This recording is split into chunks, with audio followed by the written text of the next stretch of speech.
Ito na mga katornilyo. Nakabili na ng bagong pressure plate.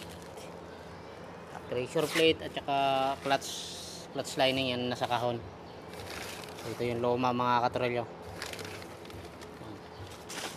Ito naman yung lumang pressure plate. So yan, binaklas ko na yung release bearing ng luma. So ito na yung bagong release bearing nya.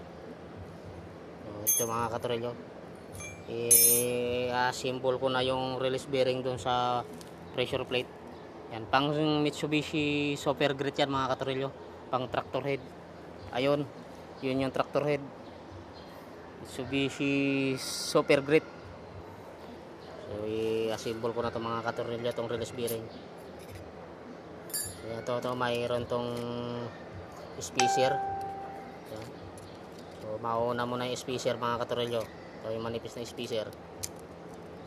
Sunod itong spacer na merong ngipin. Yan, naka-curve to mga katornilyo to. Ito dito nakaumbok sa likod.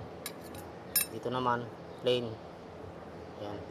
So yung nakaumbok dito yan lalapat sa release bearing sa spacer. Yan yung style niyan. Ito yung nakaumbok sa ilalim. Yan. Nakaganyan yung mga katornilyo. Tapos ipapatong dito yung bagong pressure plate. Yun ang pressure plate. So wait lang mga katornilyo.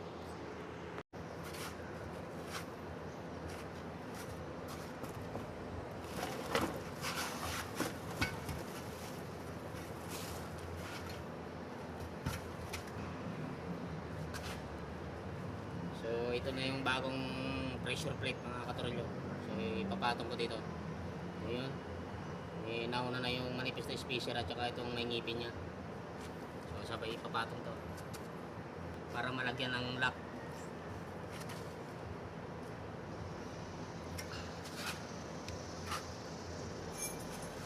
Tapos ito naman yung sa ano niya, sa loob. So meron yan ditong nakaukit na kanal. So dito yan lalapat yung pinaka snap ring niya na lock. Ito, snap ring na lock, dito yan nakalapat na ganun. So mauna muna ito mga katornilyo.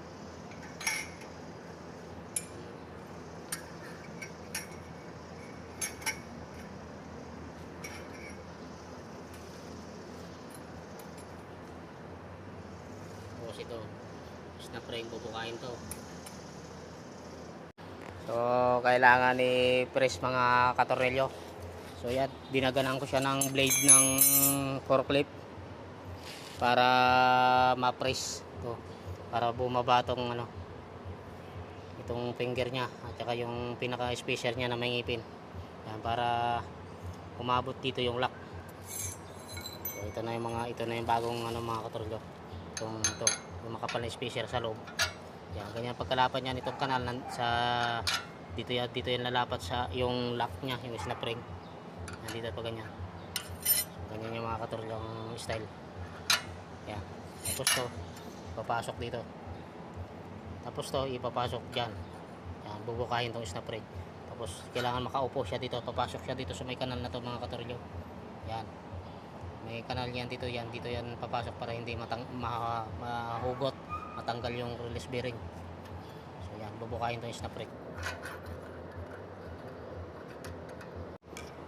So yan yung mga katornilyo. So yan, pumasok na yan doon sa may kanal nya, yung lock na yan, snap ring. So yan na yan. So ganyan yung forma mga katornilyo. So ito pambukan yan, snap ring. So okay na yan. Ganyan yan mga katornilyo. So yung press ko ng blade ng forklift para ma-press. Yan yung forklift.